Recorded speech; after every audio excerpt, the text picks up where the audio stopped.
Digital चीज़ें आज की डेट में बहुत ज़्यादा इंपॉर्टेंट हो गई हैं। वो इंटरनेट हो, टीवी हो या कोई भी ओटीटी प्लेटफॉर्म हो। इसी के मद्देनजर रखते हुए एक एडवोकेट के द्वारा माननीय सुप्रीम कोर्ट के अंदर पीआईएल दाखिल किया गया है कि सभी लोगों को, जो लोग भी लॉकडाउन के अंदर घर के अंदर बंद हैं, उनको फ्री डीटीएच सर्विस और साथ ही साथ फ्री डेटा देना चाहिए। पूरी रिपोर्ट बताऊंगा। उससे पहले आप लोगों से एक बार फिर से आग्रह करता हूं, घर में बने रहिए और देश को बचाइए, अपने आप को बचाइए और कोशिश कीजिए कि जितना जरूरी काम हो उसको एक बार निपटाएं।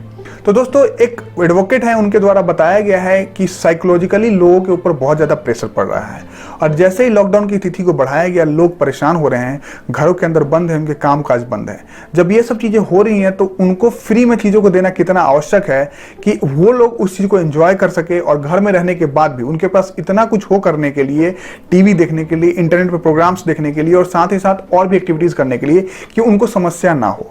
सबसे पहले उनको बोला गया कि इंटरनेट के ऊपर आज की डेट में 90% चीजें आ चुकी हैं। आउटर वर्ल्ड के साथ साथ अगर देश के अंदर कोई काम करना चाहता है कुछ, तो वो इंटरनेट के थ्रू कर सकता है।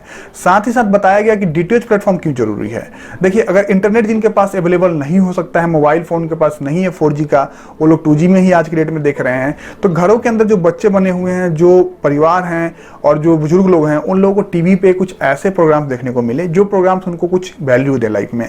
वैल्यू देने का मतलब यह है कि वो अपने टाइम को ऐसे बिताएं कि उनको कोई पॉजिटिव थिंग्स मिले, और पॉजिटिव चीज़ें मिलती हैं जब, तो उससे बेनिफिट होता है कि उनका जो आप कह सकते हैं कि एटीट्यूड है वो पॉजिटिव वे में थोड़ा सा रहता है। और इसी बातों को ध्यान में रखते हुए उनके द्वारा बोला गया है कि सरकार को इस पर संज्ञान लेना चाहिए और संज्ञान लेने के साथ साथ जितनी भी चीज़ें हैं डिजिटल मार्केट के अंदर उसको फ्री कर देना चाहिए।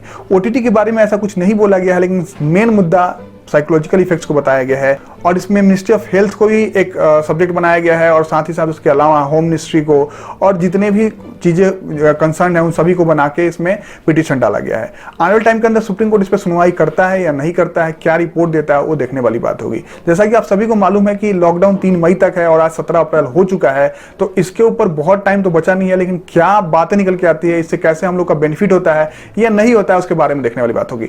मेरा इस बात पर अनुमान ये है कि ऐसी सेवाएं हम लोग को फ्री में नहीं मिल सकती हैं, क्योंकि चांसेस ऐसे हैं कि कोई भी कंपनी आपको अगर फ्री में सेवा देती है तो उनको पीछे बैकएंड में बहुत सारा प्रोसेस करना पड़ता है। उसको चलाने के लिए उनको पैसे चाहिए और पैसे नहीं दिए जाएंगे तो वो चलाएंगे कैसे, और जॉब लॉस हो सकता है या बहुत सारी चीजें हो सकती हैं। वैसे ही टेलीकॉम इंडस्ट्री और डीटीएच इंडस्ट्री बहुत घाटे में चल रही है ऑलरेडी, जैसा कि उनके द्वारा बताया जाता है।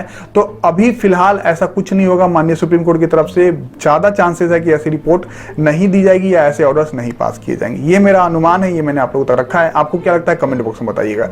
तकनीकी साइड में पहली बार आए तो सब्सक्राइब कर लीजिएगा, दूसरी बार आए हैं, तीसरी बार आए हैं और सब्सक्राइब कर रखा है तो लाइक कीजिएगा। लाइक भी कर दिया तो बेल आइकन प्रेस कीजिए कि आने वाले टाइम के अंदर कोई वीडियो सबसे पहले आप तक पहुंचे। Thank you so much video देखने के लिए।